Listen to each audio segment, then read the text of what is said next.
Okay, Darci's Corner. This is part two. You don't have to watch part one if you don't want to, but I'm talking about the different versions of transgender and why some of us detransition. There's a young person who's got their own YouTube channel, and I'm not going to give their description or their name because I'm not really trying to shame them. But they talked about how they transitioned and then detransitioned as a young adult.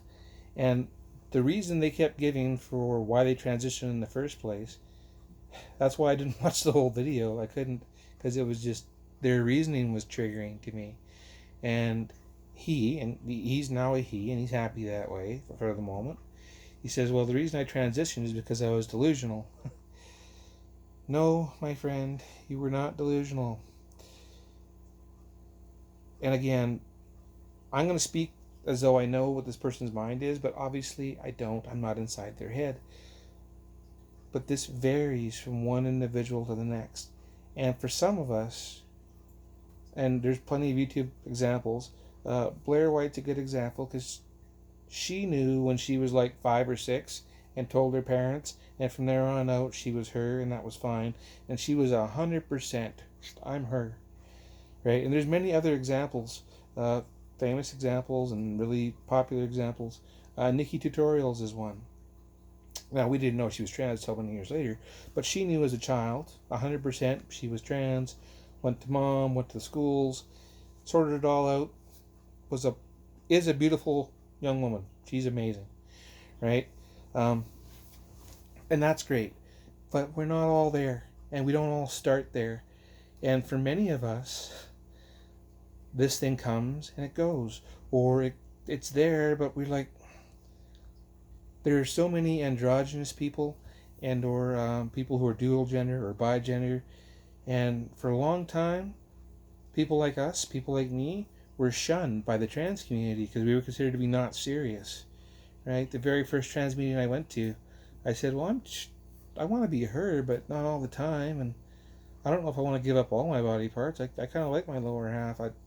Couldn't imagine not living that way. But and I was just trying to figure out what the hell these thoughts in my head meant.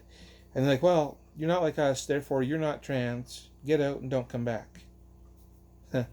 That was my trans support group. Right? And it's because they didn't understand. It's not because they were bad people. It's not because they didn't know what trans was for them. It's because they didn't realize that there are many different versions of trans, and one is just as valid as the other, and they require different levels of care or different approaches. But they were just average people. They weren't educated on the trans experience other than they themselves were trans. And that's the case with so many people, right? We need a better understanding of how this phenomenon works and why it works the way it does. I don't mean why as in like why are we transgender, because the truth is nobody knows. There's all sorts of theories about hormone exposure when we were in the embryonic stage, and maybe that's true, maybe it's not. Honestly, that part of the why doesn't really matter, because it's like, why are we left-handed, or why do we have blue eyes? Like, by the way, there's no left-handed or right-handed gene. That's not a genetic thing.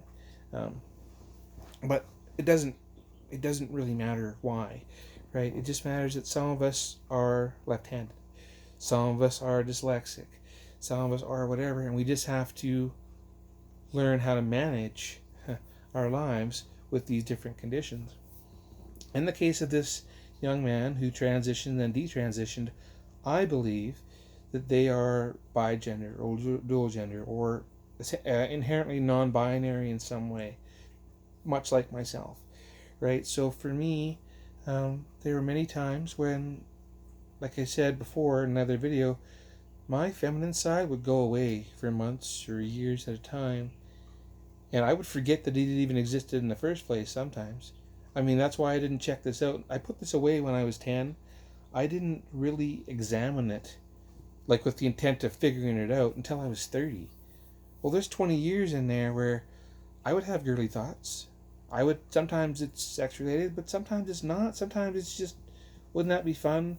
Or I wish I could do my nails.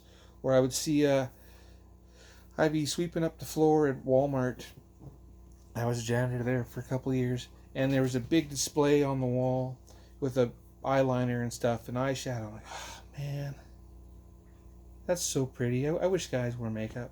That was what I thought. That was a trans thought.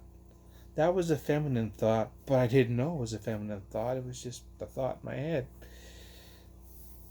It was really confirming for me when I went to my first real supportive trans meeting, and there was a young person there who looked very male, but they were just like, I don't know, and they're like, what are you doing here, and what are you hoping to get out of this, and their words. I'm not allowed to tell you like Bob said this, but I don't know the person's name, and so it's okay. We're not really breaking any confidentiality rules here. You'll never know who this person was. If I met them tomorrow, I wouldn't know who they are. But anyway, their words were, I have these thoughts in my head, and I just don't know. That was me 10 years prior when I went to my first trans meeting, and I said, I have these thoughts in my head, and they said, you're not one of us, get out. That was the experience I had. But that wasn't the experience this young person had, because we have evolved a little bit in our understanding. I'm trying to adjust my camera, and it's annoying me greatly. Anyway, this person had these thoughts in their head, and that's how it is for so many of us. Well, this detransitioner, right, they had the thoughts in their head, and they realized they were trans, so they went to all the effort to transition. Then the thoughts went away. And the thoughts went away probably for a long time.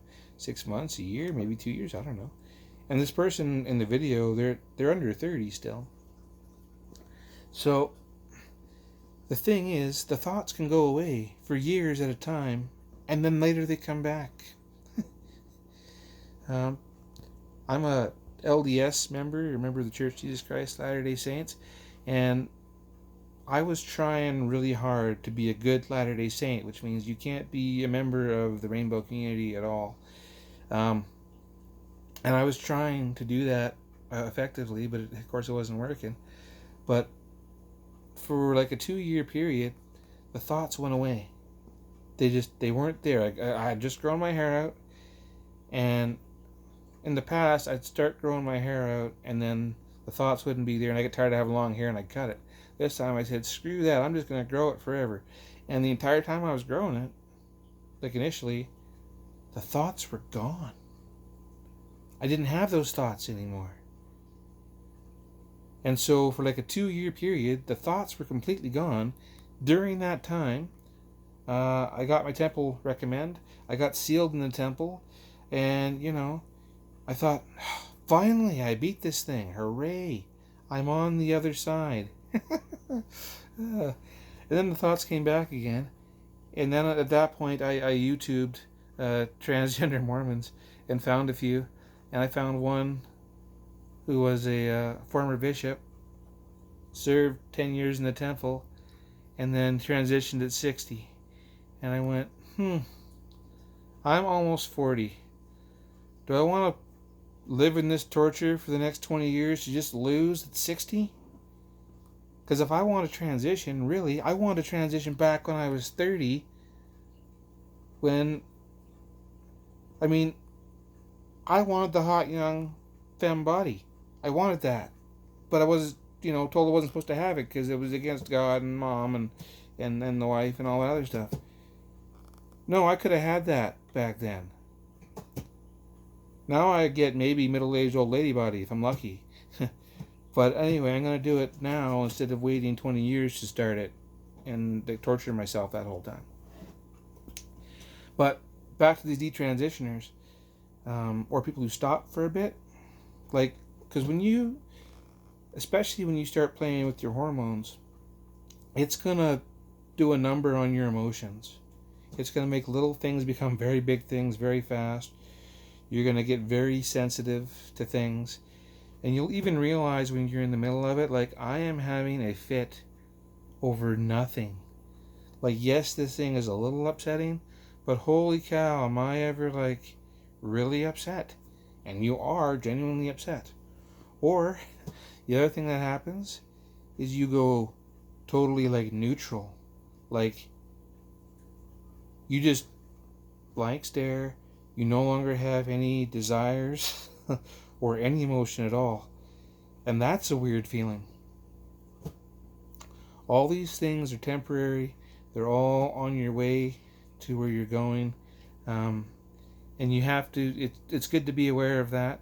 And it's also okay to take a pause in the middle and go, I'm just going to stop taking whatever it is you're taking.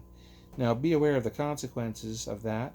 If you stop taking blockers, then your natural hormonal system will start to take over again.